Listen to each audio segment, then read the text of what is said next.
This is an audio library of my father's favorite book, Moby Dick. Chapter 1, Loomings. Call me Ishmael. Some years ago, never mind how precisely, having little or no money in my purse and nothing particular to interest me on shore, I thought I would sail about a little and see the watery part of the world. It is a way I have been driving off the spleen and regulating the circulation. Whenever I find myself growing grim about the mouth, whenever it is damp and drizzly November in my soul, whenever I find myself involuntarily pausing before coffin warehouses and bringing up the rear of every funeral I meet, especially whenever my hip hypos get such an upper hand of me, it requires a strong mortal principle to prevent me from deliberately stepping into the streets and knocking people's hats off.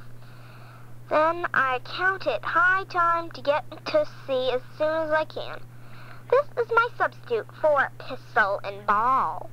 Now I say that I am in the habit of going to sea whenever I begin to grow hazy about the eyes and begin to be overconscious of my lungs. I do not mean to have it interfered that I ever go to sea as a passenger. For to go as a passenger, you must needs to have a purse, and a purse is but a rag unless you have something in it. Besides, passengers get seasick, grow quarrelsome, don't sleep of nights, and do not enjoy themselves much as a general thing. No, I never go as a passenger, nor am I something of a salt. Do I ever go as a commodore, a captain, or a cook? I bear the glory of and designation of such offices of those people who like them. It is quite as much as I can do to take care of myself without taking care of ships, barbecues, brigs, schooners, and whatnot. As for going as a cook, though I confess it is considerable glory in that a cook is never being a sort of officer on shipboard, yet somehow I never fancied broiling fowls. Though once broiled, just asleep, buttered, just magically salted and peppered, there is no one who will speak more respectfully of a broiled fowl than I will. No, when I go to sea, I go as a simple sailor, right before the mast, plump down into the forecastle aloft the royal masthead. True, they order me around some, make me jump from spar to spar like a grasshopper in a May meadow. And, at first, this sort of thing is unpleasant enough. It touches one's sense of honor, particularly if you come of an old established family in the land, the Van Rensselaers or Randolphs or Harricans.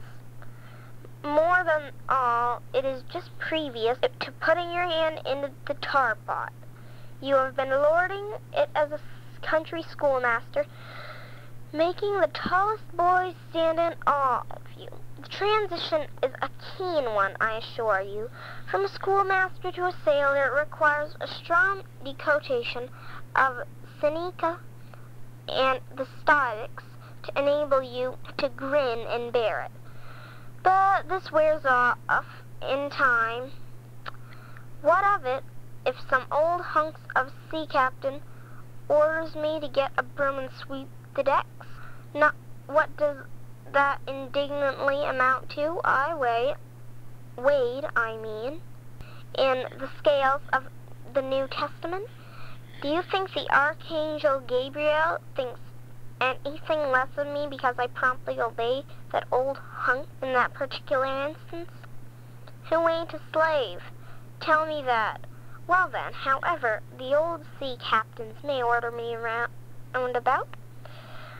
However, they may thump me about. I have the satisfaction of knowing that everybody else is served in much of the same way either in a physical or metaphysical point of view. That is, and so the universe thump is passed around. All hands should rub each other's shoulder blades and be content. Again, I always go to sea as a sailor because they make a point of paying me for my trouble, whereas they never pay passengers a single penny. On the contrary, passengers themselves must pay, and all the difference in the world being paying and being paid. Being paid, what will compare with it? The urban activity which a man receives money is really marvelous, considering that we earnestly believe money to be the root of all earthly ills, that on no account can a moneyed man enter heaven. How cheerfully we consign ourselves to be pretend. Finally, I always go to sea as a sailor because the wholesome exercise and pure air of the forecastle deck. For as in this world, headwinds are far more prevalent than the winds from astern, for the most part of the Commodore on the quarter deck gets his atmosphere at second hand from the sailors on the forecastle.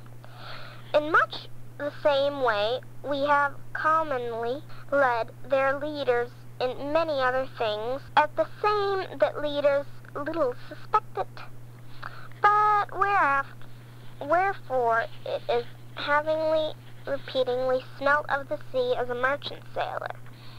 I should now take it into my head to go on a whaling voyage, and this invincible police officer of the fates, who secretly dogs me and influences me in some unaccountable way, he can be better answered than anyone else. And doubtless my going on this whaling voyage formed part of a grand program Providence was drawn up a long time. It came as a source of brief interlude and solo between more exclusive performances. I take this part of the bill, running something like this. Grand contestants, election for the presidency of the United States. Whaling voyage by one Ishmael, Bloody Batter, and Afghanistan. Though I cannot tell why it was exactly those stage managers, the faith, that put me down here in the shabby part of a whaling voyage, when others were set down in this magnificent part of high tragedies, the others were set down in magnificent parts, in high parts, in fairnesses. Though I cannot tell why this exactly, yet I recall the circumstances.